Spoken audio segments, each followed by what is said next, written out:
Okay, well, thank you very much for joining me today. Nikita Lalla is my guest today. She is the Chief Executive of L&P Attorneys here in Johannesburg, one of the leading attorneys in South Africa. And I'm very, very delighted that you've joined me today. I'm sure our listeners will get a lot out of your journey, which I'm hoping we can discuss freely from when you were schooling all the way through university, through to starting your career and where you are now. But I'd also hopefully like us to discuss, where you see the legal market going in South Africa, because it's changing rapidly. I mean, obviously off camera, we were just talking about the introduction of tech. So that's something that hopefully we can touch on as well. But firstly, thank you very much for joining me. Thanks, Rob. Thanks for having me. I'm really grateful to be here. Excellent. Well, just as a short introduction for those who may not know you, although they should know you. I like that. You are an award-winning construction lawyer. That's your career, but you've been, obviously won a number of awards with experience in the energy and natural resources and infrastructure space, which are obviously huge sectors here in South Africa. And you are, I know, and I knew this before I even met you, that you are one of the leading faces and voices in that sector, which is, so it's equally and doubly fantastic to be joined by you today.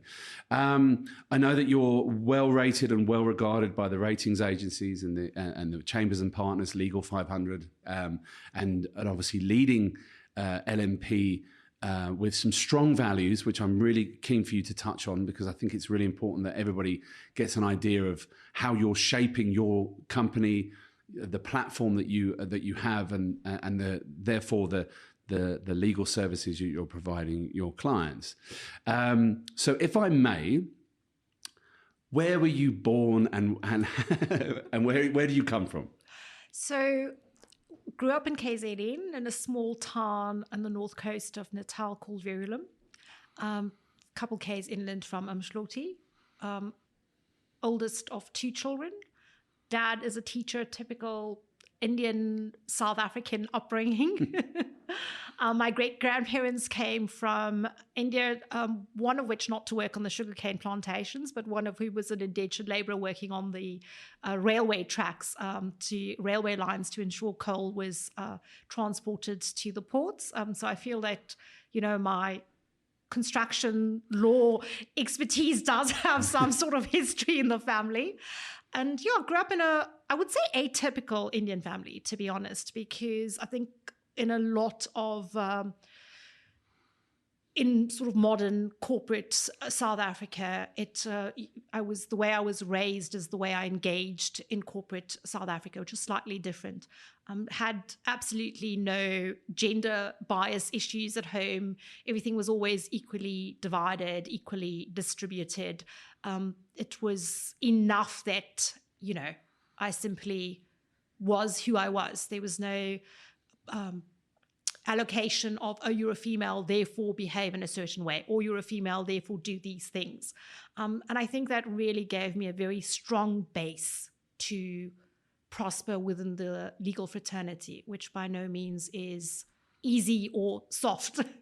Yeah, you've picked the law and construction. So yes, you've got to be quite strong-willed, but it sounds like your family gave you that good grounding. Absolutely. Everybody's equal. Everybody's equal. And I think Nadine Godimer used to call it, in one of her books, called Indian Families, Hothouse Families. And I think that really was true. Grew up not just with my parents, but with my grandparents. Extended family was always close. It really makes a difference, I think, to your ability, your confidence levels when you go out into the world. That said, it was also a massive shock to kind of go out into corporate South Africa as a newly sort of graduated candidate attorney and realize that actually there are unfortunately glass ceilings and stumbling blocks that you weren't aware of at university or growing up, to be honest, in a family that was very, very supportive. Yeah, it's interesting you say that, because obviously you have a very family-orientated, strong structure at home, and that's fantastic. But I suppose once you step out of that, I'm loath to say the real world. You know, I'm not being sarcastic, but you know, you step out into the outside world, if you like, and go, "Hey, hang on a minute." No one's as supportive out as they are at home. Absolutely. And did you go to university here in Johannesburg? I did. I went to the University of Witwatersrand in Johannesburg. Yes, it's where Yolanda and I were at varsity together, so that's how we know each other. Cool. Yeah. I was there the other day actually, doing a talk to the African law students conference. So I got to, it was about the first time in about 20 years I was on a campus, walking around, seeing all the bright faces of everybody. But it was good to be back. I remembered my student days. But so you were at Wits, studying there, and have you left Johannesburg after that, or did you start your legal career after? I started my legal career in Johannesburg. I was a candidate attorney, or articled clerk, I think as it was then. Candidate attorney and associate at one of the big 5 firms in Johannesburg. And that's where I actually got my first exposure to construction. I worked for a phenomenal partner who did construction, and he was amazing to work for. He didn't see any race, gender, ethnicity, nationality. His only trigger was stupidity. And luckily I managed to avoid that pitfall. And so it was a great grounding. I mean, when I started doing construction, I don't think people even regarded it as a specialist practice area. Up until about 10 years ago, I still had colleagues saying, that's not really an area of law, is it? So, really? So construction, I think, as a specialist practice area, probably only gained traction maybe about 15 years ago. And it's only maybe for the last 8 to 10 years that has, a lot of law firms and a lot of teams had started to specialize in that. Previously, it probably fell under project finance or dispute resolution. The UK was ahead of us, of course. And then I was there and I went to the UK specializing in construction. I was at 2 law firms there for about 3.5 years. And came back to South Africa in 2010. Who did you work for? Weber Wenzel. Oh, you were working for Weber Wenzel, and then you went to... In South Africa. And then in the UK, I worked for Norton Rose and White & Case. Okay, so all 3 excellent law firms. Really good law firms, amazing grounding, amazing exposure, particularly, I think, in the UK. Just the sheer volume of work they do really... fast tracks your development as a lawyer, fast tracks your exposure. There's just so much work to be done. And I was really lucky at White & Case as well. Norton Rose was phenomenal. White & Case was amazing. They were doing a lot of work in South Africa at the time that I joined them in London. So I got fantastic international experience. And then I had great South African experience at the same time. So it was really the best of both worlds. I worked again with incredibly clever people, who trained you really well. You got to, and oddly enough, very few English people other than the partners. So worked a lot with Australians, other South Africans, New Zealanders. And I think it really helped develop my instincts as a construction lawyer, my knowledge base as a construction lawyer. Yeah, well, that's London for you, isn't it? Yep. Yeah, it's my hometown. Yes. And you end up, as I did, going to school and university and then working with barely any English people. You work with people from all over the world, which is fantastic because it immediately, from a young age, teaches you, whether you're in university or in the workplace, different ways of doing things, different cultures, different thought processes. But all in all, teaches you how to treat people well and how to get on. And just get on with the business of getting on, to be honest. And I think what was amazing for me and an eye-opener working in these UK law firms is it was almost going back to the environment of my childhood where your race, gender, ethnicity, nationality, religion mattered absolutely not at all. What did matter was your ability to get the work done. And it was that for me was also an incredible platform to just thrive. So it made a big difference, I think. Yeah, and I'd like to touch on that a little bit more once we've got everybody up to speed on you. Yes. Because I think it's a topic that professionals like us need to continue to talk about and to raise on platforms like this, is the issues of race, gender, equality in the workplace, especially in South Africa. So I've jotted some notes down. I will come back to that. So you had 3.5, 4 great years in my hometown. Yes. And then came back, 2010, you say? Yes, came back in 2010. But there was a lot of construction around that. Well, I suppose before then, because it was leading up to the World Cup, wasn't it? Yes. So I think because of the way construction works and the long lead times, etc., I didn't really get involved in the construction that was being done relating to the World Cup. I suppose it would have been done prior to me coming back. I think there were a fair number of disputes in the construction relating to the World Cup, so I was involved in one or two of those. But the landscape, primarily in South Africa, and certainly while I was overseas, we focused a lot on energy projects, renewable energy projects. The fossil fuel power stations that Eskom was building, rail, road, etc., were quite a lot of the focus of what we did. So not so much the World Cup. I think just the nature of how we manage or the type of construction work we do, we tend not to get too involved in buildings as such, civils. It's the sectors you've mentioned. Quite a lot of mining. Yeah. Interesting, because you were saying just a minute ago that you feel like, and I'm going to chop and change a little bit here. No, it's just, you were saying that, so kind of 15 years ago, the construction space as a practice space really starts to come into its own, and then maybe more sort of 8 to 10 years ago. Why do you think that is? Is it just because there's increased investment coming into South Africa, or just increased? It depends on who you speak to. I think if you speak to a lawyer, and I'll give you that answer, you'll get a very different answer than if you spoke to my clients with an engineering background.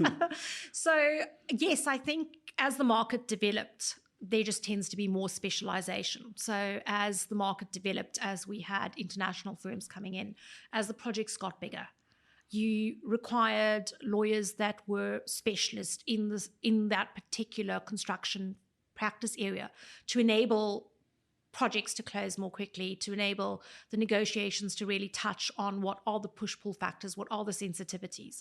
So I think that was it. If you ask my engineering clients, they simply say, well, the industry worked a lot better when there were only 2 lawyers in town that did construction and that the lawyers kind of create a lot of work. And I can see it from both points of view. I always say to our clients, the reality is the lawyers are here to try and prevent disputes, and 80% of things that arise can be resolved amicably and should be resolved amicably. There is only 20% of disputes that are either so complex or the value is so high, you need to go to dispute resolution procedure, rather sit around a table and sort it out. And I think that's won us a lot of clients. They really do appreciate that straightforward, pragmatic approach and that commercial reality that the only people getting rich from long drawn out disputes or long drawn out negotiations are actually the lawyers, and they want to get on with the business of making money. And that's what we're very aware of. I completely agree. And in business, I found myself, the sooner you get a lawyer involved in some of the contract agreements and partnerships that you might go into, you might save yourself a fortune somewhere down the line. Exactly. Structured properly, worded correctly, everybody knows where they are. So get involved from the beginning. So 2010, you come back here, obviously nearly 13 years ago now. Gosh, when you say it like that, it sounds terribly long ago. So quickly. Yeah. But where did you sort of base yourself in Johannesburg? Yes, came back to Weber Wenzel, and then I joined ENS in 2011 as a partner. Okay. So that was wonderful. I joined them as a partner in the litigation team doing construction, because again, back then, it was very difficult there were no, except for Bowman's, there were, I think, very few self-standing construction teams and construction departments. I joined as a partner in the litigation department, very quickly got given my own team, and then managed to persuade the firm that, construction was a self-standing department. And then I got given my own construction and engineering department, which I led, which was fantastic. It was a great leap of faith. And I think, the team and I did quite well within that environment, in the sense that we landed big mandates, had amazing clients, did incredible work, and I think we're quite profitable. So that's always nice for a firm to have. You would have soon found out if you weren't. Exactly. So that was it, and that was up until about 2016, towards the end of 2016. So there's a good 5 years at ENS. Yes. In that space, and then ultimately leading a team, building a team, which is, not an easy task at such a big name, such a prestigious law firm, to be given that opportunity. It isn't easy because there's a lot of eyes on you to go out and really make it profitable. I think so. I think, both the input from the management team at ENS as well as just the structure within which I think law firms work is that it's not acceptable to fail as a Black female lawyer, because if you fail, with us having put this trust in you as being a head of department, as being a team lead, etc., is you don't just fail on your own account, but you also fail for all the other Black female lawyers and all the other Black lawyers who are waiting in the wings to be the next partner, the next team lead, the next head of department. So it was a lot of pressure. And I think from my own personal perspective, because I'm really committed to transformation and I'm committed to having women in the team, I think my team was one of the few teams that was, fully Black, majority female. And you do have a massive spotlight on you, I think. I mean, I don't know because I'm not a Black female and I've not worked at ENS, or any of the other law firms, the fantastic law firms you've worked for. Yeah. But did you feel that? Did you? I mean, again, this is nothing about the firm. No, of course because not. This is a cultural thing, South African thing rather than the firm thing. But I wondered if did you feel that, or did you feel that inside you, or was it outside pressures? I think it's both. I think it is unfortunately both, because with the inside pressure arises, I think, as a typical lawyer. We're all type A driven. I also say narcissistic personalities, but we're driven to succeed. So that internal pressure is there definitely as a personality trait, but it also comes from external pressure. It definitely comes from the sort of casual conversations you have, or the input from your line managers about, what you're expected to achieve and how you're expected to achieve it. I often say, I'm happy to get some input from you on that. I often say that if you're male, you can be any type of leader you choose. You can be, if you're quiet, it's because you're quietly strong. If you're outspoken, it's because you know what you want. If you're definitive, it's because you've got a plan, But if you take each of those characteristics and apply it to a female leader, and more importantly, a Black female leader, they somehow start to have negative connotations attached to them. So there's definitely that external pressure as well. And it might not be structural from a law firm perspective. It might be societal. It might be, communal, but it's definitely there. And you are aware that the people, your line managers or your management team who've gone into bat for you, who've gone in to put you forward for promotion or to give you a department, are going to also expect you to outperform everyone else simply because they've put their goodwill on the line for you to be in that position.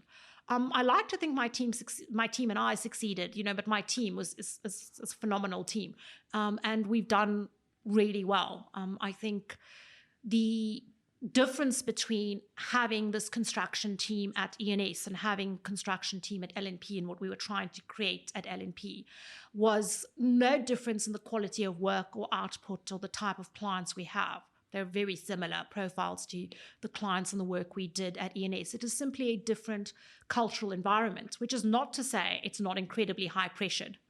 One of the things I always say to people who want to join us and people we interview, don't mistake smaller law firm with easier timelines and easier deadlines. The clients remain the same.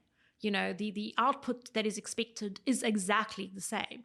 But I think the culture and the environment is one where we've got about 21 lawyers.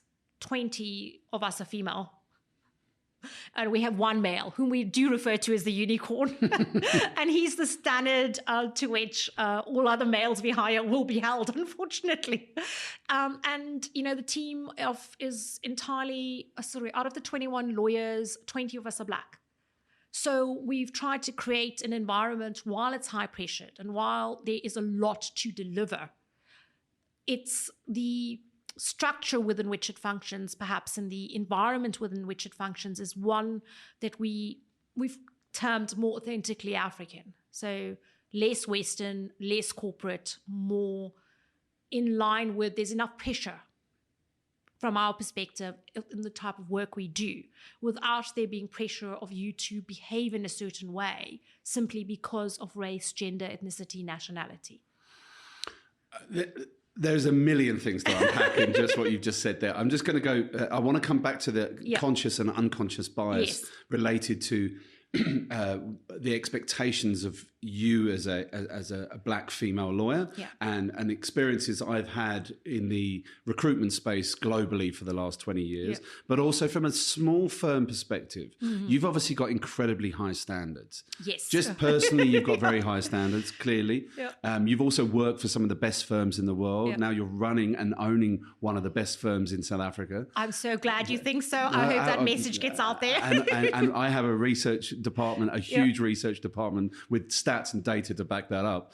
But I just want to touch on something you said there about when you're sort of bringing on people for your firm about I can't remember the exact words you just used, but sort of the comparing it to the bigger firm. Don't expect it to be an easier ride, or don't expect it to be the expectations of the clients and of yourself are as high. I've always kept GRM, my main company, quite small in numbers as well, but I've hired from big competing firms, and I've always said in interviews, the difference is with us is there's no hiding place. Yes, like the spotlight shines bright. The moment you come in, the expectation levels are extremely high because we in many ways we have to work even harder because they have the brand, they have the name, and people and clients will flock to them and go, oh, so and so, let's use them. Whereas we have to be twice as good, and it's always interesting sometimes when you do hire people from the bigger named brand, should we say, that sometimes the spotlight being on them and having no hiding place doesn't always suit. And I think you've touched on a couple of things there, and we will get onto that in a second. Yes. I mean, we probably don't have enough time in the week to talk about everything. But in terms of the unconscious and conscious bias that people have, this is something that's quite close to my heart. And with the platform that we've just launched, Umbi, there's something where we're trying to address that. Yes. But I think it's the same all over the world. There is either a conscious or an unconscious bias in many things. And you were talking about the spotlight being on you even more so for the younger Black female lawyers below you or coming through after you, because if you messed up, then they might not be given a chance. And I've seen it all over the world. And it could be easy, even as simple as I remember when I lived in the Caribbean, and we were recruiting lawyers from all over the Commonwealth for the firms there. And then we got the first South African lawyer over and admitted in the Cayman Islands. And I remember thinking, if you do well, it's going to open up the door for others. And sure enough, and then it was suddenly there was a bias, or not a bias, but an idea that, South African lawyers are all good. They all work hard. Yes. But it was kind of set up by those beforehand. So it certainly does happen. But just let me, I want to just finish off your career journey. So 2016, is that when you set up LNP? 2017 after leaving ENS. So, I think what we were trying to do, and I say trying, and we try every day. I'm not sure how well we succeed or how often we succeed, but we do try, was to create a boutique niche firm that specializes in these very difficult sectors, doing what we do really well, but creating and again, I use the tagline the team has started to use, authentically African environment, where your platform is exactly the same as everyone else's. We've also tried to maybe not tech, but not high tech. We're still getting there, but try to use data to drive decisions as opposed to just feelings. Law firms, because I think most lawyers, perhaps not most, the statistic goes against that actually, but ultimately candidate attorneys go up the ranks, and ultimately the idea is you should be a partner, which makes you a shareholder, which makes you a stakeholder in the firm. And what often happens in law firms, particularly, I've only ever worked at a law firm, is there's a cult personality. There's a particular type of person who fits in with the environment. And if you look around at, you've done it at GRM for years. If you look around at particular lawyers who fit into particular law firms, it's because their personality is similar. I think all we're looking for as a personality trait in our law firm is grit, gumption, hard work. And we've tried to make sure that everybody gets the same platform, that people are not given work because they look like, sound like, conscious or unconscious bias. It's all driven by data. And that's what we've tried to do. It sometimes has the opposite effect, I'll be honest with you, because we, again, don't filter how we communicate because, sorry, that's probably not the right way to put it, but we don't have the hesitancy that, to be honest, a white male might have in saying to a black female, your work is not up to scratch. Because let's be honest, especially in this country, but maybe in other countries as well. Yes, definitely. And I mean, South Africa is so hyper-polarized in relation to a lot of race issues. I can imagine it would be very awkward and difficult, for a white male to sit down and say to another lawyer in his team who happens to be black and female that, look, you need to improve on X, Y, Z, or you're just not going to make the cut to go to the next level or apply for a promotion or whatever it is the next step. And we don't have the same concerns or issues. You can have very frank and open discussions simply because we're all black and female. There can't possibly be a hint of racism or sexism in it. It's very factual and data driven. Yeah, I get what you're saying there, and I can imagine that in some firms, South Africa is very unique in that sense, and it is hyper polarized, to use your terminology, and well, as are other countries as well. But and I can imagine in some firms, and depending on the certain age or where the partner comes from, the way that they speak to the younger generation, they may be a bit standoffish, and that can have an effect on the way that the team works and the dynamic, and then ultimately the result that goes to the client. I think it's really important. Certainly, I mean, the way that I've always structured my firm, and in terms of our culture and our values, is that it doesn't matter where you're from, and it doesn't matter what you look like, and it doesn't matter what gender you are. And I've always very, very clear to make that very clear from the very beginning. And it sounds like you're very similar. You obviously have a style that you're building your firm in, but from all the dealings I've had with you, it doesn't seem that you have any particular preconceptions about people or anything like that. It's just you are who you are. But I suppose in such a sensitive area and in the country that we're in, it certainly helps you if in your firm that's not even a topic. And I think that's one of the things that I've struggled with at times here in South Africa in my firm, is that people, if you think that I've got any hang-ups, then you don't know me, because I don't. Yes. And I'm just going to call you out if you're not doing good enough. But at the same time, I'm going to praise you. And it's got nothing to do with where you come from or what you look like. It's sensitivities on both sides. It's slightly awkward. You've had the advantage of not having sort of lived through South Africa pre-1994. And a lot of senior lawyers are of the age where they have. So the sensitivities come from both sides. If you're speaking to a 25-year-old or 27-year-old lawyer, as a junior, and you've got a partner who's twice that age, etc., there might be, whether knowingly or unknowingly, and whether it exists or not, there might be the perception on both sides as to how the message is being received. And I think I couldn't agree more. And I think that's it, really, isn't it? It's we all filter what we hear. And in particular, lawyers who can probably have 5 definitions for the same word.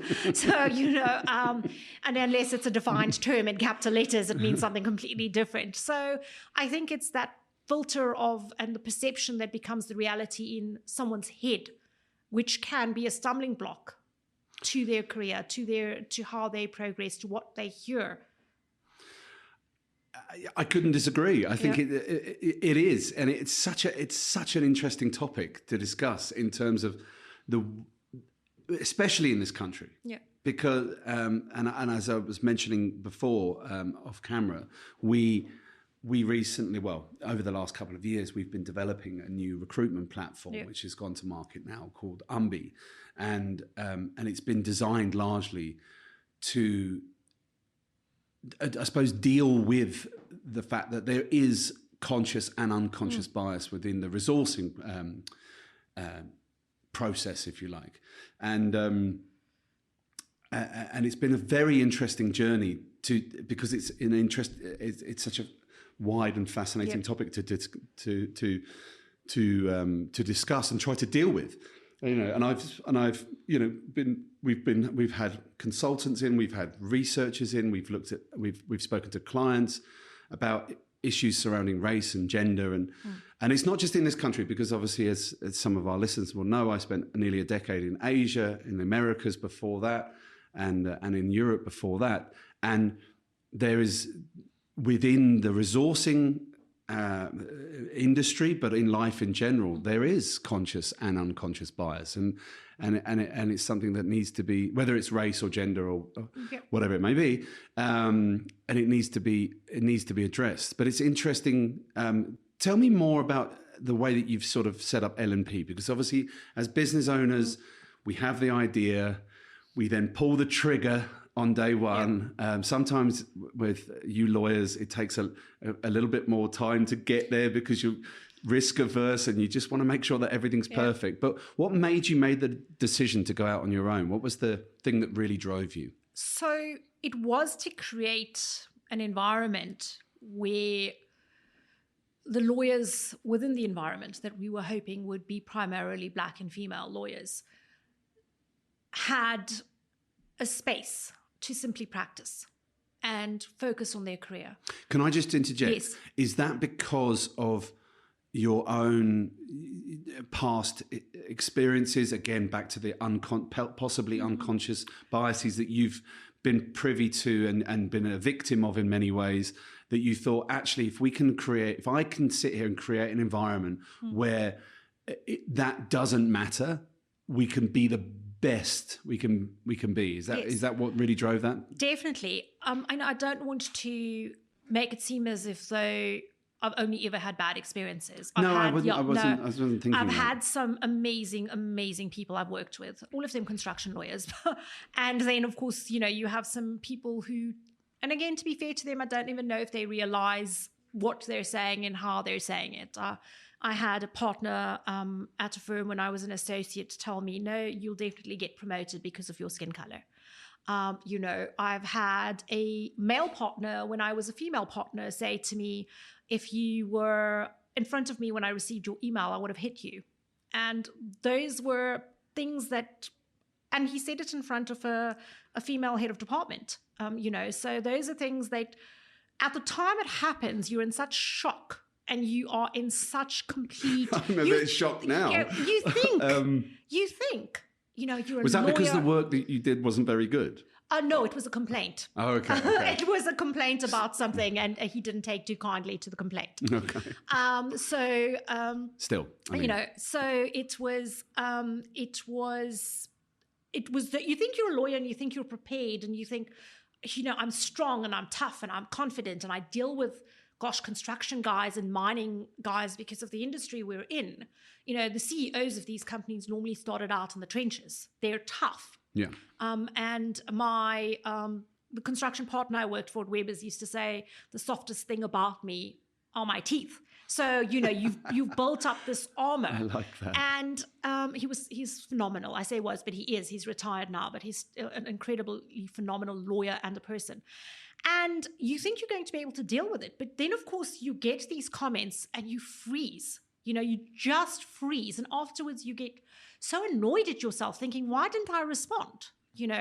Well, as an associate, to be honest, you don't feel you can respond to a partner. But you take that home with you. You do take that home. And, and I simply got tired of having the conversations about race and about what we're trying to change, And whenever you raised it as a partner, as a team lead, as a head of department, it was, you're the exception, Nikita. You're the exception because you're a great lawyer and you have wonderful clients and you're very profitable and you write amazing fees. So you're the exception.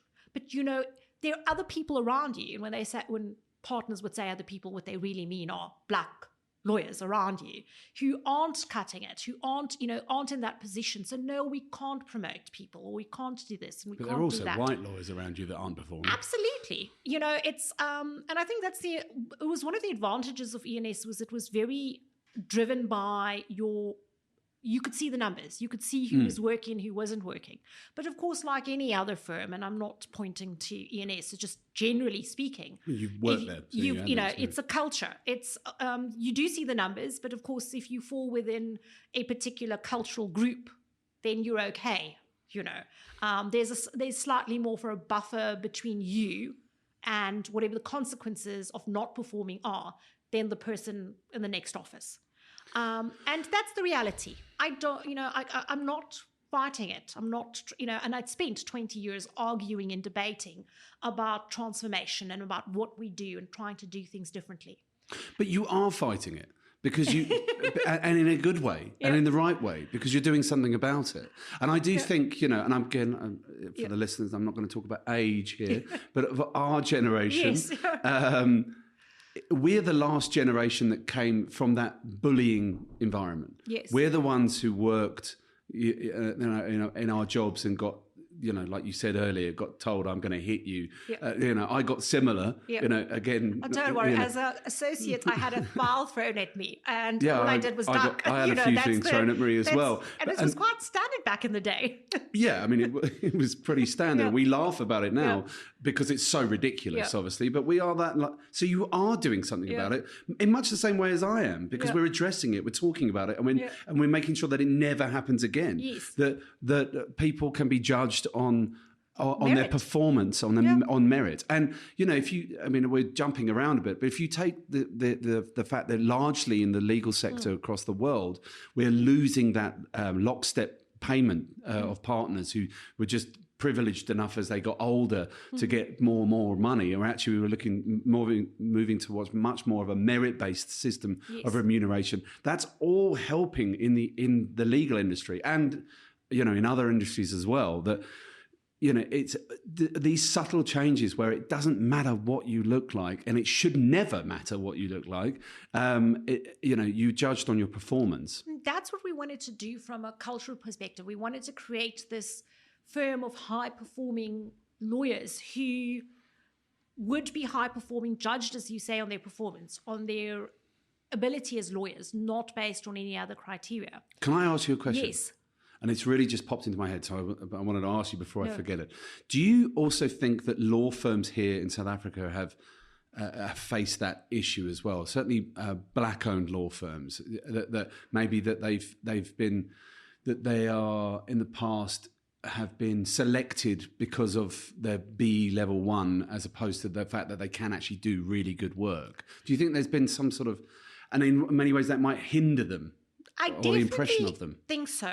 And how I rationalize it in my head, rightly or wrongly, is if our BE level, all being black and female, gets our foot in the door, I'm okay with it, because to my mind, that's no different than an institutional relationship that gets my foot in the door, or having gone to the same school, or having been friends with someone.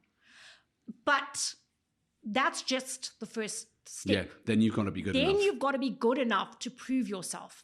And I can say definitively from all the clients we have, nobody briefs us because we're black and female. it probably got us into their panels. It probably got us through their procurement processes. But once we started working for them, the worth that we deliver, the type of work we're able to produce speaks for itself. And at that point, we're competing equally with law firms of any BE level or status or size, for that matter. Yeah, it's just a really interesting question because, again, going back to that sort of whether there's a conscious, unconscious bias and whether it had a negative effect on some firms. But I do think you're right. I mean, I obviously the company I own, because of the way I look, I'm not only a white-owned firm, but also foreign, which means I don't even think we get on the BE scale, to be honest. But I have been through those procurement processes and with certain clients. And I guess, yes, if we were a BE level 1 firm, we get through that a bit swiftly and quite quickly. But what I always say is, we'll go through what we have to go through, but when we're on it and when the contract's signed, then we've still got to perform. We haven't. Whoever's on that panel has to perform. It's a kind of roundabout way of saying if LNP weren't good enough, you wouldn't be on that panel. It might smooth the wheels or whatever, grease the wheels a little bit easier at the beginning, but it is no different to having an industrial relationship or a school relationship, which has been used, as we all know, globally for decades. I remember just before I left Hong Kong, about 5 or 6 years ago, there was a huge problem in the banking sector that the big banks, the big American banks, were busy just hiring anyone that was junior that was related to Chinese CCP members and politicians and giving them jobs and because they thought that would curry favour, and that got stopped because obviously but even then, I mean, this is a stone's throw of time away. People are trying to do it. I think outside of South Africa, if you take out the race, exactly what you're saying, that's how the world works, and I appreciate you saying that I am trying to fight it, and perhaps maybe the distinction in my head is fight it differently. I was trying, while at previous firms, to change what is the absolute structure of that firm or those firms, how they'd operated, what had made them successful, who their decision makers were, who their influencers were, to use a social media term, I suppose, within a law firm. And that is a long process. And by nature, I'm a very impatient person. And I think 20 years in, I had decided, okay, I can't do this anymore. I really can't. It is exhausting to produce as a lawyer, to manage a team, to be a partner to whom a lot of Black lawyers came to with their problems, with their issues, with their concerns. And, you're now a repository. It's awesome, but it's also very, again, I use the word exhausting, because you now are the repository of all this angst and anguish, these concerns, these, I want to resign, I'm not being treated fairly. And sometimes the answer is, well, you need to do better in order to be treated fairly, which was, a very blunt response I didn't have qualms giving.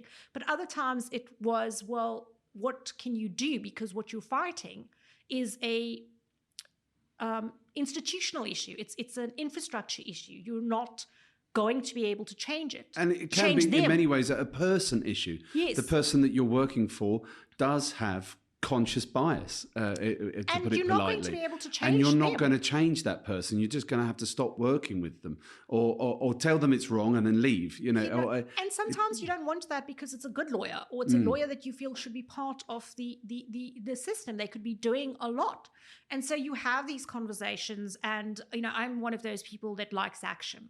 You want to see change, and don't get me wrong, I have every sympathy for the CEOs and the management teams of big 5 firms in South Africa that have to very carefully traverse the line, or if that's the right expression, sort of walk this line of keeping their fee earners, profitable partners happy, and having to manage Black lawyers coming up into the firm to inculcate Black lawyers into the culture or into the management team, etc. So I have great sympathy for it. And I think after 20 years, or pretty much 20 years, I'd come to the realization that that's wonderful. They've got that road to go. They've chosen that. And they've chosen, as Black lawyers, as Black managers, as Black CEOs or COOs, to try and ensure that what was historically, and I don't think anyone can say otherwise, that the big five firms were historically very white firms. They were law firms and I always use this example, they were law firms when mining companies were briefing them at the Rand Club in the days when the Rand Club didn't allow Blacks, Jews, and women. That's the historical sort of background. And that's okay for those lawyers and those, partners who have chosen that path. And I came to the realization that I didn't have to. It was close to 20 years. It wasn't 20 years. Again, I'm being a typical lawyer and trying to calculate rapidly the years in my head. And being a typical lawyer, maths is not my strong point. And I didn't need to do that. It was actually diminishing for me as a person and exhausting for me as a professional. And I was in the very fortunate position and very lucky to have built up a reputation, for whatever that's worth, and a client base that were very comfortable briefing us regardless of whether we had a historical brand behind my team or a new firm. And a lot of those clients were actually incredibly excited by the idea of having the specialist firm, of having a unique firm, an offering that didn't require them to, although they're big clients, didn't require them necessarily to have to use a big law firm because what we do is so specialized. So I think that gave me the platform. It gave the team and I a springboard because, as you say, as lawyers, we're very risk averse. And it's not always that easy to take that leap if you don't know your clients are going to follow you. And without, obviously we don't speak to our clients about leaving. It's not professional, ethically professional. But we knew that without a shadow of doubt. And we've been really lucky that over the last 5 years, we actually turned 5 this month. Yay, so yay, happy birthday. Yeah, thank you. So I think we've hopefully gotten over the terrible 2s. And phase one done, foundation hopefully built, and now we want to go on to bigger and brighter things, or better and brighter things, as the team says. So we had that security. And, over the last 5 years, it's not just those clients. We've managed to add on more clients, a lot of them international, actually, who don't care about your size, but who care about the expertise, the depth of experience. They also don't care about the colour and gender. They don't. They just want their job done, and that's brilliant. Yeah. That's been amazing. I'll be honest. Refreshing. Refreshing as well. I'll be honest, I think we have as many international clients as we do local clients and South African clients. And what I've found, exactly what you're saying with international clients, if you give them letters of reference or they know someone who's recommended you because they've worked with you. And I still get referrals via people I've worked with in London. And that's all they care about. They care about the output. It is slightly more difficult, I think, in South Africa because there has been an assimilation, if that's the correct word, of I'm making a concession to brief a Black female-led firm, in the sense that the work I get won't be as good, but I need to have a level 1 supplier or a Black female firm. Well, that's the difficult, and this is what I think, and it's important to shine a light on the reason you have your set, the way you hire and you're building LMP, because, and again, I'm going to try and get the wording right. There is a cynicism in South African business. There is that, we've got to have a level 1. Oh, brilliant. LMP's Black, female-led and staffed. Brilliant. Okay, well, let's get them in. Because there's a cynicism that maybe people think like that. But actually the way you've set it up is so that is not an issue. And that's what's really, really nice to hear when you were saying it's like, no, let me just hire all Black female lawyers, so that it's never an issue internally or externally, and we're just judged on the quality of our output, which is so refreshing. And it's probably to anyone listening to this, it will be a change of lens. It will be, oh, I see what she's done there. She's actually created a platform where people have, because there's nothing worse. And I know this because I've worked in many different, 4 different continents and many different countries. Yeah. There's nothing worse than trying to do a job and you know that the person sitting opposite you is judging you because of where you come from or what languages you can, or more importantly, cannot speak. Yes. And while South Africa is unique in the sense that it has is more recent historical past and the issues that we're still all trying to work through, it is nice for any lawyer in South Africa that may want to help join the LMP future, that it's a platform where you will simply be judged on the quality of your output. And that's great for clients and that's great for people internally. Absolutely. And, it's a very hard platform on which to be judged because it does require you to have an output that is exceptional. Yeah, because again, going back to what you said about half an hour ago, it's very easy in some quarters, not all, but some quarters to go, oh, they messed it up because. Yes. And then we won't use them again. And I mean, unfortunately, the reality is there are some institutions and some companies who are forced to brief a black female-driven law firm. Well, that's largely because of the procurement issues and which need to be looked at. Which need to be looked at and will sort of use, any sort of aspect of service. If there's poor service, we own it, which thankfully we haven't had. But of course, you always get someone who's unhappy with the bill or feels we spend too much time on doing something. That happens everywhere. That happens everywhere. Or we try to send out, and we're quite diligent about it, send out weekly reports to clients. But, the 1 week you miss the weekly report is the week that... and I want a discount. A lot of clients have worked with us for a long time. But we have, over the course of 5 years, been instructed by companies that we know are simply using us on a procurement basis and will drop us, at the first opportunity they can because they don't have an institutional relationship with us. They've got an institutional relationship with, another law firm. And however, going forward, you don't have to work with them.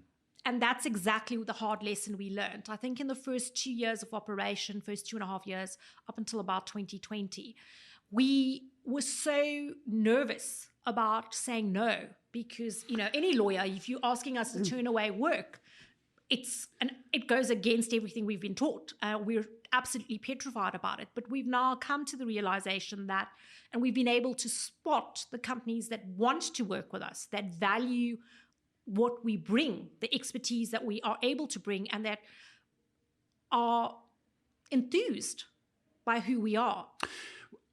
And that, from a business owner perspective, is the best position to be in ever. Phenomenal. And you got there a lot quicker than I did. But I often say to,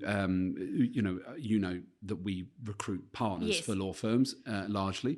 And when I'm talking to senior lawyers about different opportunities, one of the things I often say to them is, I've now been around long enough, 20 years global legal recruitment, but 14 owning the business myself, but I'm now at the stage where I don't have to work with law firms I don't want to work with. Yeah. So it's very important for me in our position to understand the culture, to understand the leadership, to understand their strategy, to understand their values as a firm that really matter, because then my team and I can go out and promote them and sell them. And we don't want to work with firms that we don't believe in. And you're now at that position as well. But I can guess, when you're starting out the first couple of years and you've got the bills to pay and don't turn it away. But now you're at that position where you don't have to work with them. No, absolutely. I'm always nervous that position can change at the, click of a finger. But we've found exactly what you're saying.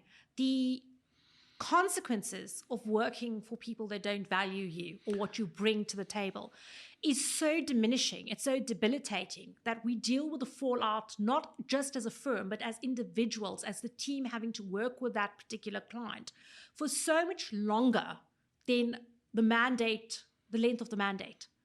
It actually is a problem.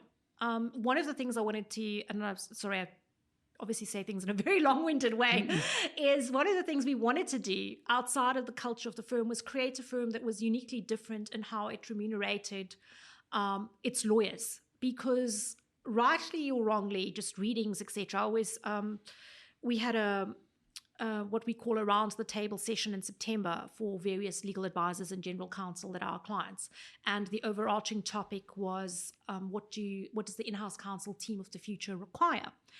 And one of the things that came out of that, based from a lot of research and readings that we provided at the session, was there's no difference between millennials and any other generation. Just Absolutely.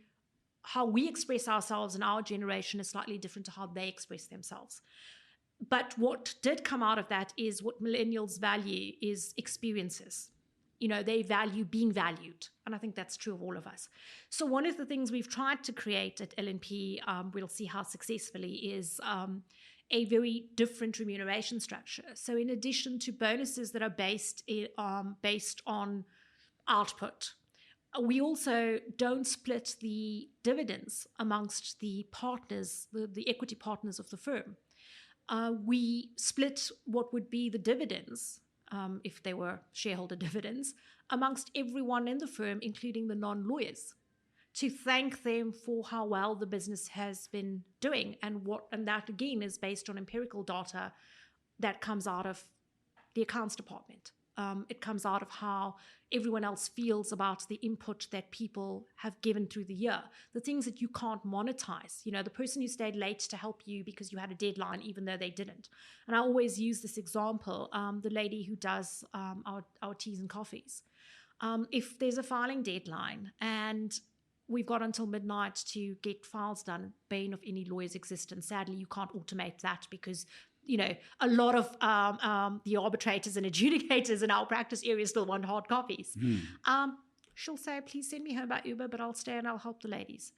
And that's phenomenal. You can't get that. You can't buy that. Well, I'm not just saying this because we're sitting here recording this, but that's been driven by you. You know that. I'd like to think so, but I don't. Because you need to take a lot of praise for that attitude. It comes from you. That is your values. Clearly, and the remuneration thing structure you've just mentioned, that speaks volumes of you and how you started out when you started just yourself. And Ricardo Pillay, yeah. Oh, sorry. Yeah. No, sorry. I realize I haven't mentioned his name. He's the only male we have in the firm. He was one of the founding partners. And I mean, his commitment, because again, and if you were talking about recruiting partners for law firms, I appreciate there are a number of partners that won't join LNP because if you're a rainmaker, it's very hard to convince a rainmaker, let's split your money that you're bringing in with not just your team, but everyone within the organisation. But then that's not the right firm for them, and they're not right for you. Exactly. Yeah, it's horses for courses, as Absolutely. they say. But you've got to take praise. I really mean it. I want to harbour on this. I really You've got to take it. praise because there's a lot of, and I think anybody listening to this will really, really take a lot out of it, is that you live your values. You've obviously written them down and you've thought about them. Who are you? What do you want L&P to be? And you are living them every day. And that then go back full circle to what we were just talking about, the types of clients that you brought on, and now you get to work with the clients that you really want to work with. All of these things, the remuneration, everything you're saying, the tea lady staying late to help her teammates out, it all speaks of you and your values. And I think that's really important as you grow as well, because if it's not always easy to just work with the clients that you want to work with and take the remuneration, the fees in that you want to take in. But you know as well as I do that your staff are looking at you and you live those values, and that's going to be really important to them going forward. I hope so. I do hope it attracts the type of people that believe in what we believe in and want to see the firm get to the next stage, because the next stage for us is, it was quite an accomplishment for us to get to 21 lawyers after 5 years. But the next stage, not just for us, I'd like to think, but for the market, is to create a medium-sized Black female-driven law firm in whatever shape or form that might be, to have an alternative to the big five or the international firms. It's not saying that it's because it's Black and female, but there needs to be a credible alternative in terms of delivery, expertise, output, pricing, absorbing more technology where we can, how we deliver as lawyers. I think, and I do a lot of engagement with clients, either because I'm trying to attract them or wanting to keep them, is there seems to be almost a complacency amongst lawyers, regardless of which firm they're at, about, well, we've gotten this work and therefore we will continue to get this work. And a lot of it goes... The biggest danger it's to the any biggest business. danger. Business. Oh, we've always done it like this. We'll always get this. No, you won't. Exactly. As clients grow, client companies grow, as law firms grow, as people retire, as new advisors come in, I think, and I say this particularly only about South African lawyers because that's the field we're in, or the geographical location, is a lot of feedback we get from clients is, I'm asking for weekly reports. No one keeps me updated. I get information post, and that just seems to be a trend across law firms, regardless of size or regardless of seniority. And if they're saying it, if these legal advisors, if these clients are saying it to us, they surely are saying it to those lawyers themselves. And sometimes I think we get so caught up in the output, we don't realize it actually doesn't matter that you've drafted a document if you haven't done so in a way that your client can do something with it. That's the most important thing. That's the most important job we have. But it's that commercialization that you understand that does actually mark you out as a top service provider. I don't know if you know that. It's a way that, and I understand it because it's exactly how I work with, and I run my business. Yep. It's like, it doesn't matter what you're doing, if the client ultimately can't use it, then don't, just because you think you've done it like this and it's okay, and I've ticked a lot of boxes, it's they've got to be able to use it. And clearly you think that comes shining through to all of your staff, the way that your legal services are delivered ultimately. I think so. I think it's an age-old problem. Lawyers are trained to write in a particular way, think in a particular way, all through university, through articles, etc., etc. But sometimes I think what separates the really good lawyers from the better lawyers is that understanding of your client's commercial realities. And that's what we try to do. I say try to do it. And then, of course, I come across an international law firm, or I come across a service provider in a different sector like yourselves who are doing it so much better. And I think, what can I absorb from there? Well, that's great. That we can all learn from each other. But the fact is you've got that open mind to think a bit like that. And that honestly stands you out and that's why you've done so well and why you'll continue to do so well. And that's, again, I feel like I'm now just praising myself, but that's how I've been so successful because you've got that open mind that you can genuinely keep learning from other sectors. I look at clients like you and go, we can learn from that. I want to be like that. And, again, going back to people of my age, quite often, I do it my way and I don't need to learn anymore. And I think you've touched on something that came out. We had a strat session in July, and one of the things that certainly resonated for me was I think lawyers are trained to be really old. I think by the age of 28, lawyers are probably about thinking in a 58-year-old session, because I find that the younger the lawyer, the more amazing ideas they have. One of the things we've done, and I think it puts a lot of pressure on the team, is the lawyers get divided into teams that they choose. They organize the events. Not that they actually have to go out and do the admin, but they will choose what the event resembles and how it looks. They will be responsible for the social media. They will be responsible for the office ergonomics. There are people who actually execute, but they drive the decision. I have to say, quite honestly, I don't always agree with the decisions that are made, but that's democracy, and I don't have to. Yeah. And that's what we were trying to create. It's not always easy because, again, typical lawyer personality. But also it's, and I say this quite often, you've just got to trust the people that you either employed or you're asking to do a project. And they may be 25, 26 years old, but they've also got good ideas, and let them go through the process. I often say it here in South Africa. I've said it more here than any other country that I've worked in, but I come from a position of trust. Yes. And it sounds like you do too.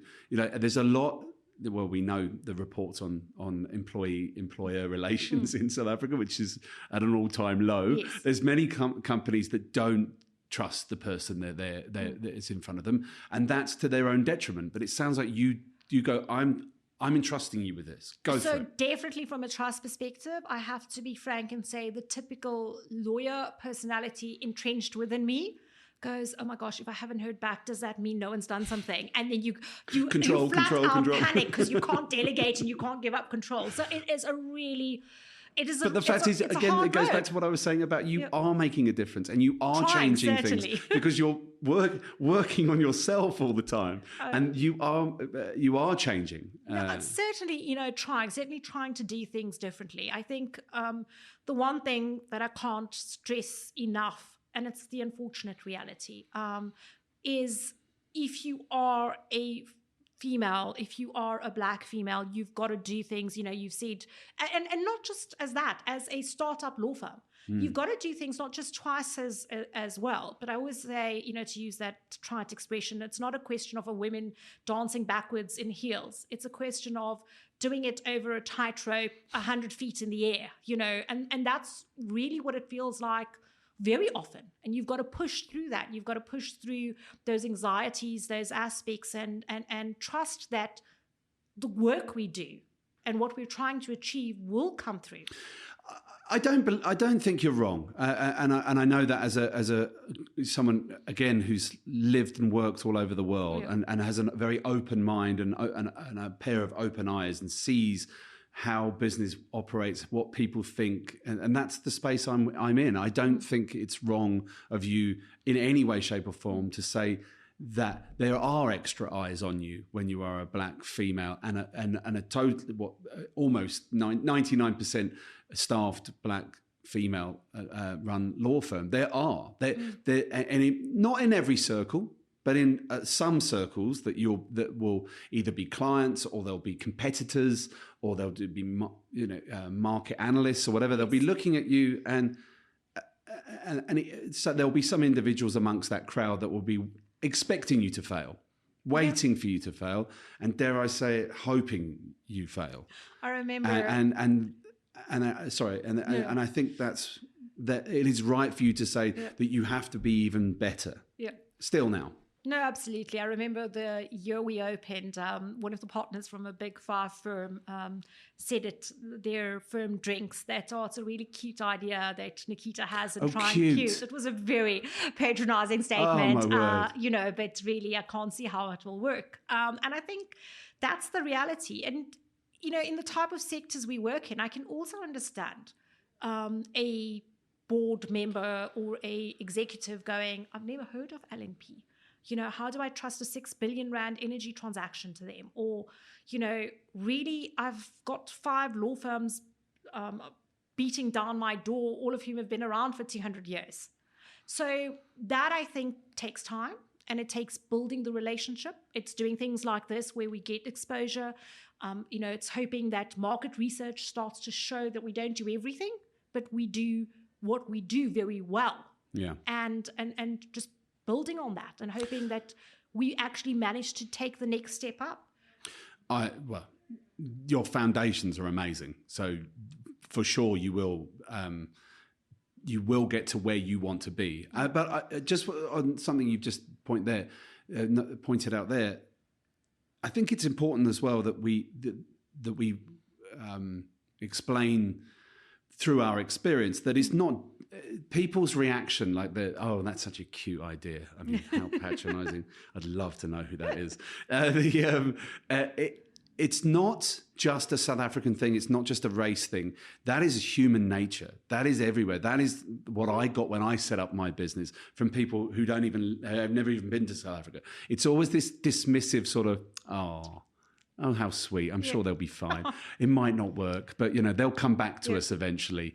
No, because clients want things delivered in a better way, in a different way, in an alternative way. You just mentioned the word alternative there, and that brings me on quite nicely to the legal tech event that I've just spent 2 days at, which has been incredibly eye-opening, because there is so much emphasis going on tech and new software and new platforms within the legal space.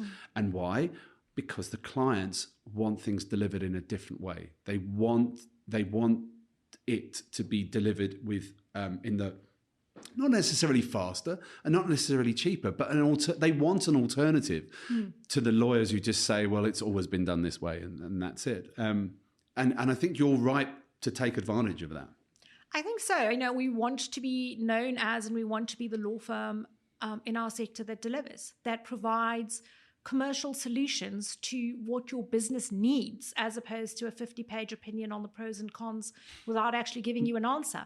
And it's not comfortable, and it's something that requires untraining, either of our natural personality or what's been inculcated in us over years of university and law firms. But if we don't do that, if we don't try very hard to change that, I think we are going to find ourselves with in-house legal teams that have decided to go tech, in-house legal teams that have decided, unless it's regulatory because it's cross-border, etc., we're not getting solutions. Can I just jump in there and say, actually, you're completely right. And one of the things that I identified, and I was talking to people the other day about, is that in many cases, the in-house legal teams are the first and early adopters of the technology. Yes. And when you ask them why, it's because their law firm providers aren't providing any alternative solutions, because they've always done it the same way. Agreed. So there has to be a balance between, yes, the law firm supplies excellent legal services, but they have to be open to doing it in a different way, with different pay structures, with different technology. So yeah, you're completely right. You will get swallowed. I said this to a partner the other day. I said, who didn't seem to understand the market, and I'm not being dismissive of him. It was just more hadn't really had a chance to look up and look out there. I was saying that you've got to be really careful with what you're doing, because we are in almost, I hate to use the term, but in a revolution of legal services at the moment. There is so many more options out there that if you don't keep looking at what it is, you won't realize that what's going on. You won't realize that your clients are under enormous fee pressure to stop using you and to look at alternatives. And it's only going to take an LMP or someone to come through with a better service, or as good a service, shall we say, but with an alternative way of doing it and a fresher approach, and you will lose your client. And it might not, you might not realize it this year or next year, but it is a slow death, unfortunately. I was speaking to a client a few months ago, and one of their law firm, on their panel, they found they were sending a lot of what they regarded as standard agreements to them. And when they calculated the cost over a year, it was so much so that that particular client decided to automate. And now all of the agreements that are quite standard and are used quite often are now automated internally, and they've saved themselves tens of millions of rands in legal fees.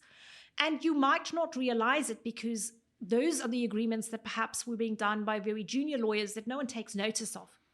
But if you calculate, which the client obviously took the time to do, the cost of those standard agreements, and it's little things like that. So by doing it the same way that they'd always done it, they ended up losing the client and possibly tens of millions of rand in legal fees, and which will, like you said, is that slow death that well, you've arrested that with LMP, with the but they're in trouble if they.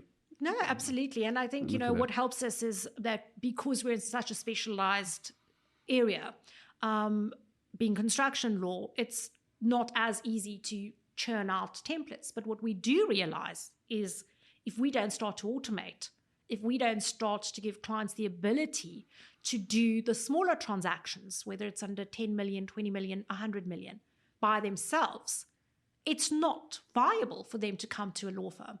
And I understand that. You know. I've said it off camera and I'll say it again. I mean, obviously, I'm incredibly passionate about the two industries in which I serve and work, law and recruitment. I have been for 20 years. And I'm a big watcher of the market, big reader, always up late at night reading about what's going on and what changes are being made. And I don't like change for change's sake, but I like improvement. And one thing that recruitment as an industry, which is, a near $1 trillion industry per annum. It puts it in the top 30 industries in the world, certainly top 5 of professional services, is they're always early adopters of new technology. The biggest potential disruptor, I think, would in our space would have been in 2005 when LinkedIn was open to the market. And instead of allowing, well, don't forget as well, I mean, not that you would have seen it, but Jeff Weiner, who was the then CEO of LinkedIn, went on Bloomberg, and I watched it live because I remember I was on a treadmill in the gym at the time, and he said, we have launched to put every recruitment agency out of business. Wow. And instead of that, the recruitment agencies went, no, we'll take it as our own. And that makes me very proud because I'm in an industry that are early adopters of things and use things and are always changing and always looking at better ways of delivering a service. Not all of the people in my industry are good at delivering service, but hopefully one day they will be. But it's the same with the law. If you don't keep looking at ways of improving, and you talked about building LNP as an alternative, as a viable alternative, then they will die a slow death. But what I was going to suggest as well, I was just going to ask you, I was thinking about your staff that you've brought on. And no, obviously not everybody works out, I guess. We won't go into that on camera. But, I'm sure you go through growing pains, and some people come on and leave, and they're not quite right, or they're not, their values aren't aligned, or whatever it might be. You might not be the best place for them. It goes both ways. But what I'm getting a picture of at LNP is, you've taken down a lot of barriers for the young black females that work for you, the professionals. You're allowing them a space where they can really express themselves. And I guess in some ways that's quite nerve-wracking, because they may have come from an industry or a company where they're so used to having to jump over fences that suddenly all those fences are clear. It's kind of like, oh. I'm guessing that might be a challenge as well. I can't presume to speak for them. I don't, but I think you get two types of lawyers, perhaps the ones that aren't so comfortable expressing themselves and the ones who are comfortable expressing themselves. So I like to think that it's something that they've embraced and they've absorbed. I like to think it's something they realize that, while they're open and frank discussions that get a bit volatile, because I'm not the calmest person in the world and I can't say things very straight-faced and poker-faced, I'm quite emotional, is I would like to think that they've seen the changes. They've seen the suggestions they've made. They've seen what they've been trying to do, incorporated into the firm, and they realize that their views are valued. I also like to think that they get rewarded financially, because the one thing I did learn from the ex-CEO of ENS is if you want people to do things, you put money in their pocket or you take money out of their pocket. It's fair. It's a very fair point. It's a fair point, So I like to think that they've been rewarded for that, and perhaps appreciate that. From our perspective, and certainly Rick and I, as the founding partners of the firm and the construction partners, it is nerve-wracking. It is completely nerve-wracking, because you're giving up control as partners of, and yes, some of the things, you don't really mind and it doesn't bother you, but you're giving up control to, so one of the criticisms we had from the People Strat session we had in July was we aren't flexible enough in terms of working hours. I won't bore you with the reason why we haven't moved to a work from home process. So we said, fine, let's do 1 day a week work from home, because we're also trying to build a culture, and there are constantly new people coming in, the eternal battle that all companies are facing at the moment. And then we said, well, let's try and work towards a 4-day week. And the biggest resistance wasn't from Rick and I. It was actually from the junior attorneys, who just sort of threw up their hands and went, no, that's not possible. How will we ever do it?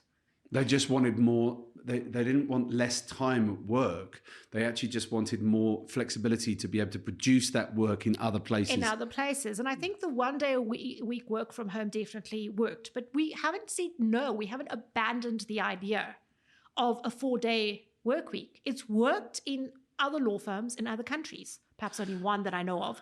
But it should be viable. And we've tried to get there. I don't know how often it works, but we've tried to do half days, a Friday off a month, so that everyone gets a half day Friday over and above their leave. And in next year, we'll move that to 1 Friday off. And, I think slowly it will become a time management thing. It will become, because unfortunately, it can't be rushed. And everybody's different. That's what I've found, because I've put similar initiatives in place with my firm over the years. And, what I've realized is that everybody's very different. Everyone's motivated in different ways, but it was never about limiting the time, because I tried to get everyone to stop I had about 6 months where you stop at 3:00. Yes. And then the time's your own. Yeah. And that didn't really work, because people were still working because they had things to finish. It was more about the flexibility of where I can deliver that service for you, ultimately. Exactly. And I think also realizing, which, we try to have 15-minute catch-up sessions with the lawyers every month, if not me personally, because it has gotten quite time-consuming. I've been doing it personally. 21 times. Exactly. It's 3 days. A week days later, you're going, right, okay. Exactly. So, the up until this month, I've been doing it on my own, and we've come to the realization that we need to get HR to do it, as much as I'd like for a lawyer to sit in, because there's just not enough time anymore. But one of the things we realize is not just about the place. Some of our lawyers prefer to work early mornings. Some are okay working late at night. A lot of our lawyers don't want communications post 5:00. Unless it's absolutely urgent, or communications on weekends, again, unless it's urgent, because while it was a difficult concept for me to appreciate, coming from the age or era where, you were on call 24/7. I'm still on call 24/7 if a client wants to pick up the phone. But me too. Exactly. But the realization that perhaps their personalities or their lawyer instincts make them anxious. So when they see an email come in, immediately, whether it's urgent or not, they want to deal with it. So we've put in place, sort of delayed email responses, so that I might send an email because I've got something coming in from a client, but I know you don't need to look at it before 9:30 tomorrow morning. It's delayed to go out to you at 9:30 tomorrow morning. I've lost count of the amount of times I write in an email, you don't have to do this now, but if I don't write to you now, I'm going to forget. That's exactly it. And that's exactly what my response was, and the reality is, again, it was a hard lesson for me to learn and absorb, is as much as I say it, their anxiety and their anxiousness about it is still there. So, well, it ties in quite nicely with, you were talking about the Gen Y millennial generation coming through into the workforce now, which, must be, early to mid 30s at the older age group, and late 20s. So we were talking about the fuel of the workforce now, which is, the generation below you and I, and then Gen Z coming through now as well. And I often say this because they've been insulted by the mainstream media over years by being called lazy. And that's an assumption now amongst people of our age group that and business leaders that, they don't really want to work as hard as we do. And I often have to jump in, and I did it over this conference as well, and go, no. Mm-hmm. They just know how to value their time better than we did. Exactly. And you can get, microphone, you can get a working environment that suits all parties and still delivers good results. Absolutely. But what I find is, and it sounds like you're doing it at L&P, trying very hard, I don't always succeed. It's a moving target almost, and you're treating it as such. It's never quite. You can't come up with a solution and go, right, that's how we're going to do it from now on. Agreed. Everybody's different. It's a work in progress. Yeah, it's perfect that you're treating it such. And treating it as such, and it's not the same for everyone. Everyone is an individual. And as you've said, and unfortunately, we've had to be very pragmatic to the point of being almost ruthless, where if someone doesn't fit in with us or someone isn't quite where we want to see the firm going, we haven't been able to do what I think if we're bigger, you can do, because not only is the firm smaller and therefore the spotlight shines really bright, but we just don't have the longevity or sort of capital to carry someone that we know isn't going to fit in or isn't fitting in or whatever. So, I think on both sides, junior lawyers as employees, us as partners, we've had to have very frank and open discussions.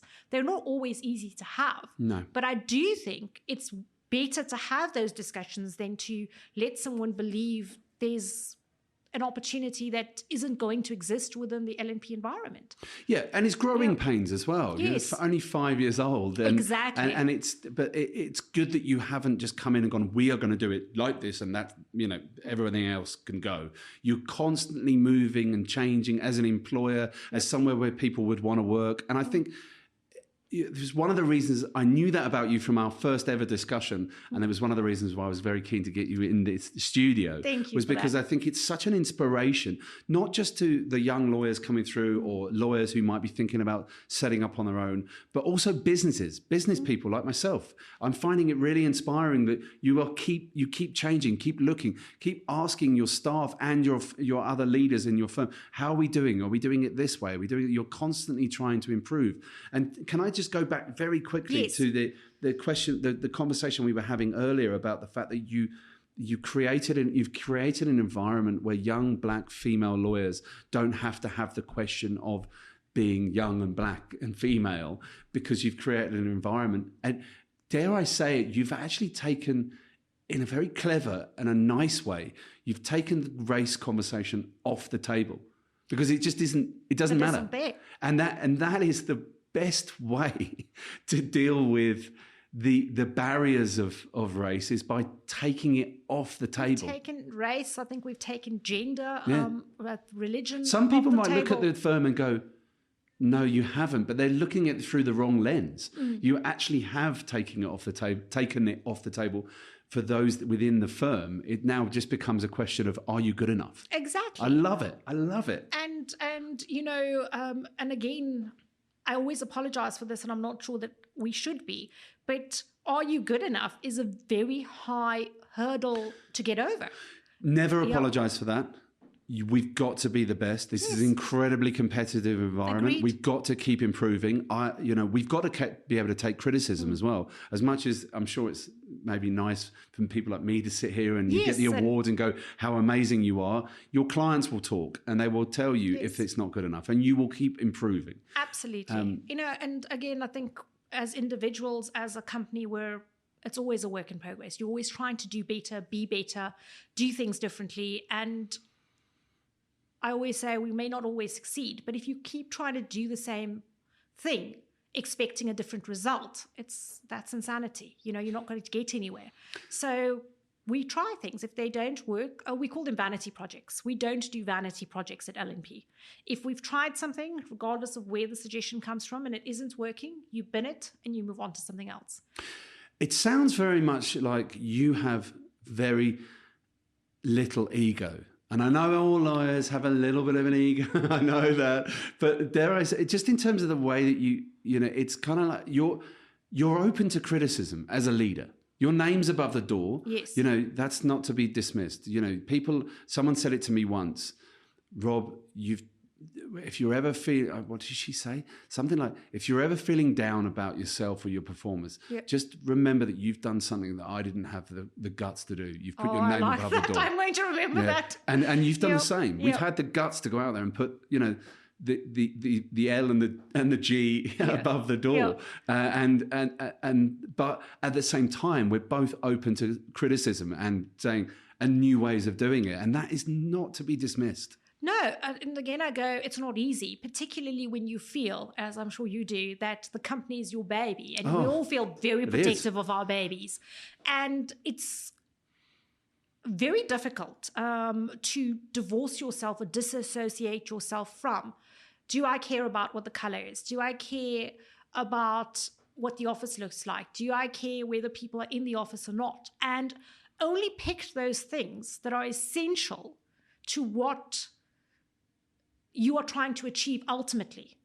So for example, where you work and the hours you choose to work is not something I'm particularly fussed about unless it impacts on work delivery or building a law firm that will hopefully be at 70 lawyers in 10 years' time, or by the time we get to year 10. 70 of the right lawyers. 70 of the right lawyers. That's very with the important. same values and the moral same compass. values, and it's the same belief that we are going to do this and that we will have to work our socks off to do it, but the rewards will be worthwhile.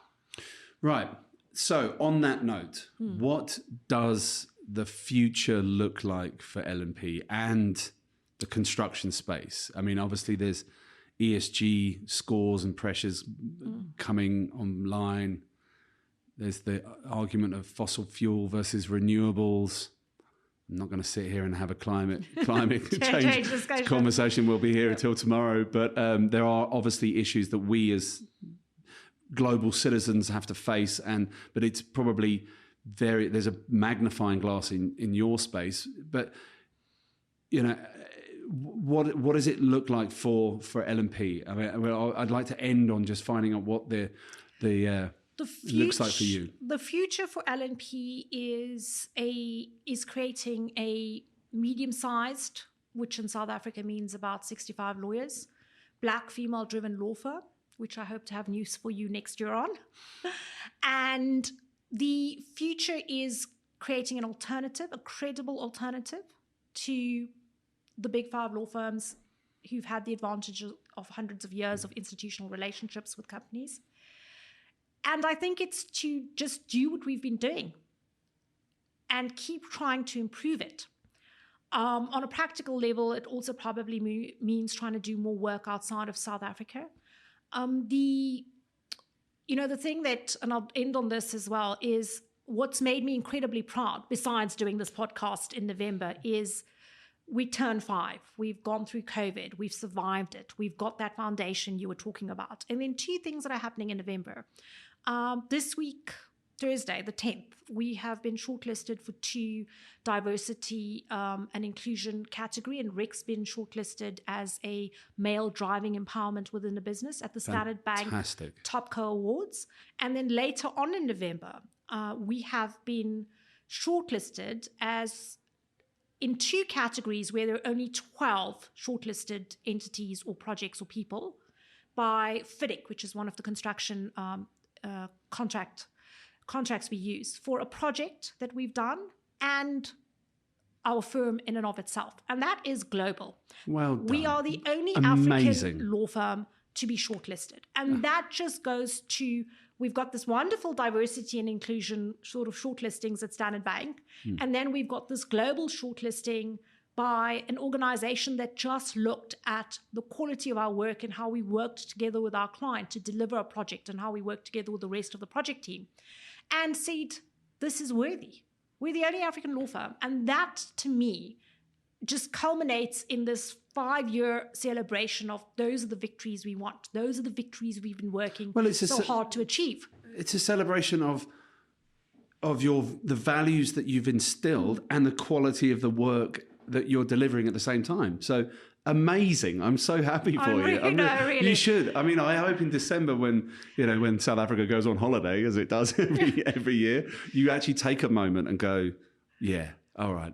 It's one of the hardest things we've had to learn in the last 5 years of this journey is taking that 30 seconds every day, and it sounds incredibly, hallmark cheesy, to say, we've achieved this, we've done this. And just because otherwise you get bogged down in all the admin of running a small business, the admin of keeping on, Well, it's having gratitude. Yep. I mean, it's having that moment and going, yeah, no, we've done this. Thank you. Yes. And whether that's to yourself or those around you. So no, it's not hallmark cheesy. We all need to do it a little bit more. But I'm going to wrap it up there and just say thank you so much. I mean, I think you and I could probably talk forever. I have no doubt we're going to post this podcast as well. And I think we will. And I think we'll do another one and another one in the future as well. But I want to say on behalf of listeners who will probably drop you a personal line, email and LinkedIn and other platforms as well. But I want to speak for them and just say thank you so much for joining me today and congratulations on everything. And I can't wait to see the future for you. Thank you very much, Rob. I'm looking forward to doing this again with you. And I have no doubt we're going to be engaging on other topics. And thank you for having me. It was also really nice to have an independent third person look at what we do and validate it. It's great when it comes from clients, but it's even greater when it comes from, someone completely outside our sector. Brilliant. Thanks, Rob. Thanks very much. Thank you.